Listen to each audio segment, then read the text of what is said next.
یہ اعمال جو ہیں، نماز ہو گئی، روزہ ہو گیا، حج، زکوٰۃ، اچھے بول، میٹھا بول، اچھے اخلاق، اچھے معاملات، اللہ کے ہاں ان کی قیمت اسی وقت لگتی ہے جب دل کے اندر ایمان ہو، ورنہ اللہ کے ہاں ان کی کوئی حقیقت نہیں۔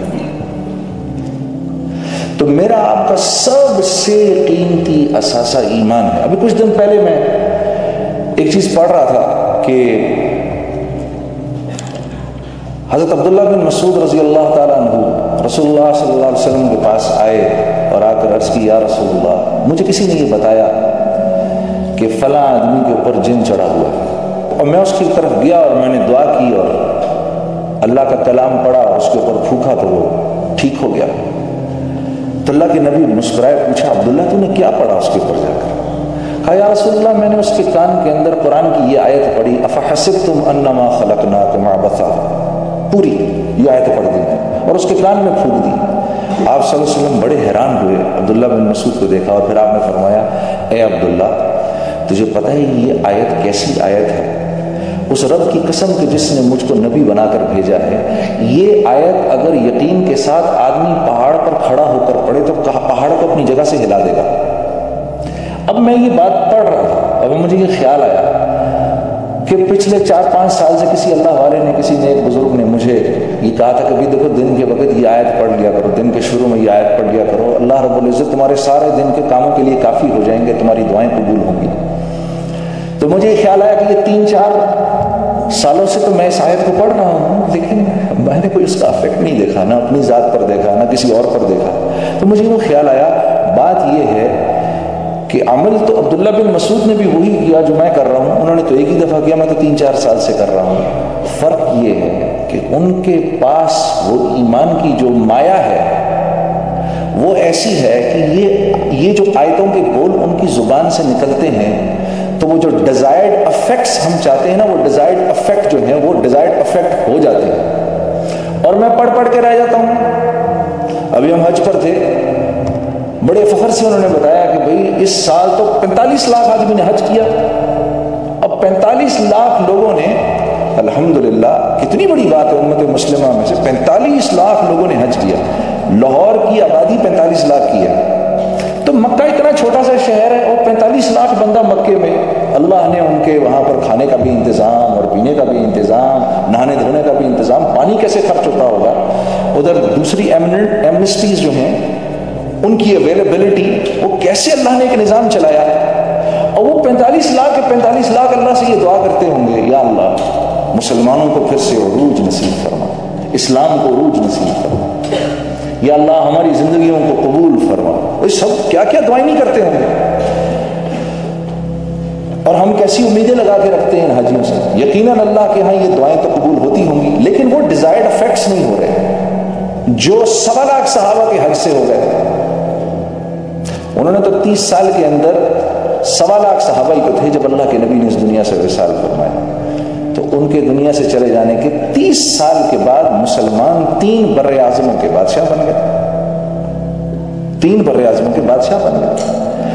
کیا ہوا؟ فرق کیا ہے؟ وہ ایمان کی کمی فرق ہے میرے دوستوں، اور کوئی نہیں۔ اعمال وہ بھی وہی کرتے ہیں، وہ بھی وہی کرتے تھے جو میں اور آپ کر رہے ہیں، بلکہ ہم زیادہ کر رہے ہیں۔ عبداللہ بن مسعود ایک دفعہ تابعین کی ایک جماعت بیٹھی ہوئی، تو ان سے فرمانے لگے، اے تابعین کی جماعت، آج تم لوگ روزے بھی زیادہ رکھتے ہو، نماز بھی زیادہ پڑھتے ہو، قرآن بھی زیادہ پڑھتے ہو۔ صحابہ اتنا نہیں کرتے تھے، لیکن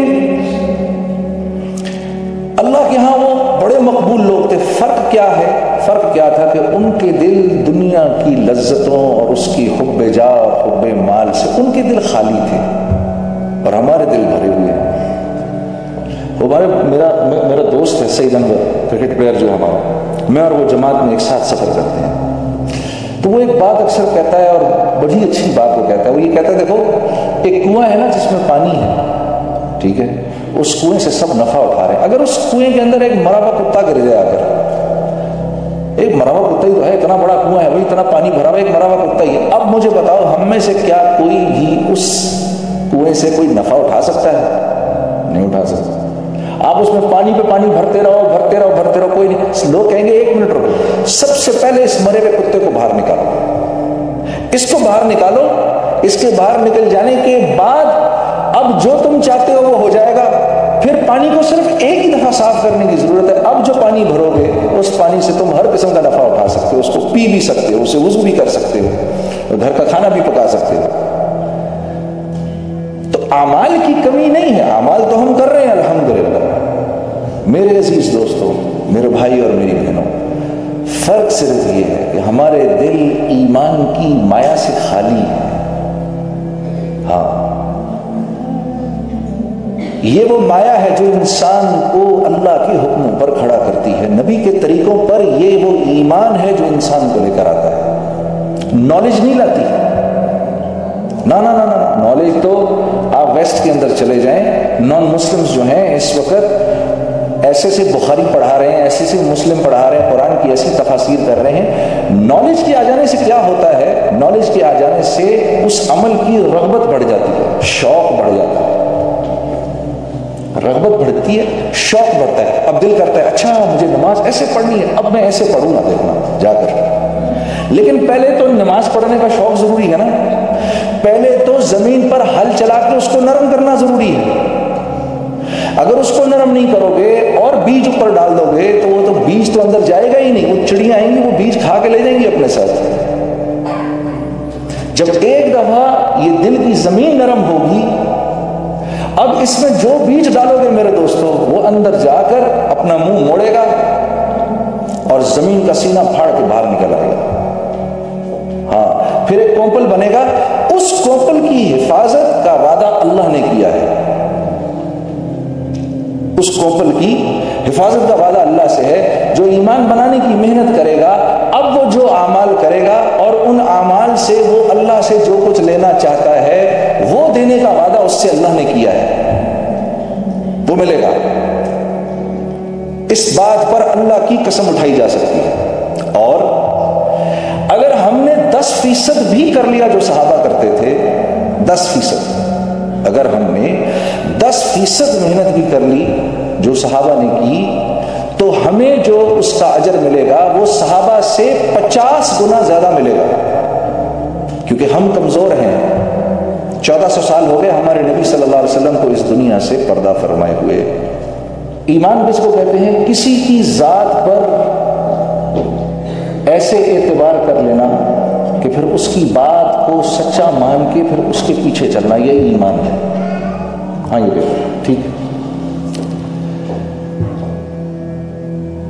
تو سوچو کہ کیا آپ صلی اللہ علیہ وسلم کی ذات گرامی تھی کہ جس کی نظر ایک مرتبہ ایمان کی حالت میں اللہ کے نبی کے چہرے پر پڑ جائے,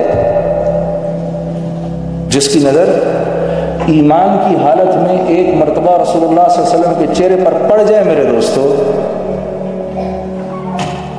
اس شخص کا درجہ اب ایسا ہے, اس شخص کا درجہ اب ایسا ہے کہ قیامت تک آنے والے جتنے اللہ والے, جتنے غوث, قطب, ولی جتنے بھی ہیں, وہ سب مل کے بھی اس صحابی کے درجے کو نہیں پہنچ سکتے. یہ میں آپ کے سامنے ان کی بات کر رہا ہوں. آپ سمجھے میں نے کیا کہا؟ کسی کی بات کو ایسے مان لینا, اس کی ذات کو سامنے رکھتے ہوئے اس کی بات کو ایسے مان لینا. تو میں کس کی بات ماننے کو آپ کو کہہ رہا ہوں؟ جن کے چہرے کو ایمان کی حالت میں اگر کوئی دیکھ لے تو اس کا درجہ اللہ پاک کے یہاں ایسا ہے کہ کائنات میں جتنے کتب غوث اور ولی آئے وہ اس کے درجے کی برابری نہیں کر سکتے. کسی نے حضرت حسن بصری سے پوچھا آپ افضل ہیں یا حضرت امیر معاویہ افضل ہیں؟ تو چیخ نکل گئی حضرت حسن بصری کی. آپ نے فرمایا اور تابعین میں رئیس التابعین کہتے ہیں ان کو. حضرت حسن بصری کو کیا کہتے ہیں؟ رئیس التابعین. تابعین میں سب سے بڑے تابعی تھے یہ.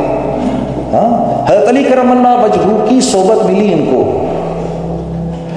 تو کیا فرماتے ہیں؟ فرماتے ہیں اگر سارا کا سارا جہان حسن بصری سے بھر جائے تو حضرت امیر معاویہ کا وہ گھوڑا جس پر آپ جہاد کے لیے نکلتے ہیں اس کی نتنوں میں جو گرد لگی ہے, سارا کا سارا بھرا ہوا جہان حسن بصری سے بھی اس گرد کا بھی مقابلہ نہیں کر سکتا. یہ ہے وہ درجہ اس انسان کا جس نے ایمان کی حالت میں رسول اللہ صلی اللہ علیہ وسلم کے چہرہ مبارک کی زیارت کر لی۔ تو سوچو جب اس زبان سے، جب اس نبی آخر الزمان کی مبارک زبان سے جو بات نکلتی ہوگی، ذرا سوچو اللہ کے ہاں اس کی کتنی قیمت ہوگی، کتنی قیمت ہوگی اس کی اللہ کے ہاں۔ اور اگر میں اس بات کو ماننے والا بن جاؤں تو میں اللہ کے ہاں قیمتی ہو جاؤں گا کہ گھٹیا ہو جاؤں گا؟ کیا ہو جاؤں گا؟ قیمتی ہو جاؤں گا۔ اب میری دعا اللہ رد کریں گے کبھی؟ نہیں کریں گے کبھی۔ اب مجھے اللہ ایسی زندگی دیں گے دنیا کے اندر، اللہ، اب مجھے اللہ دنیا میں ایسی زندگی دیں گے میرے دوستو جس زندگی کی ہم میں سے ایک ایک تمنا رکھتا ہے۔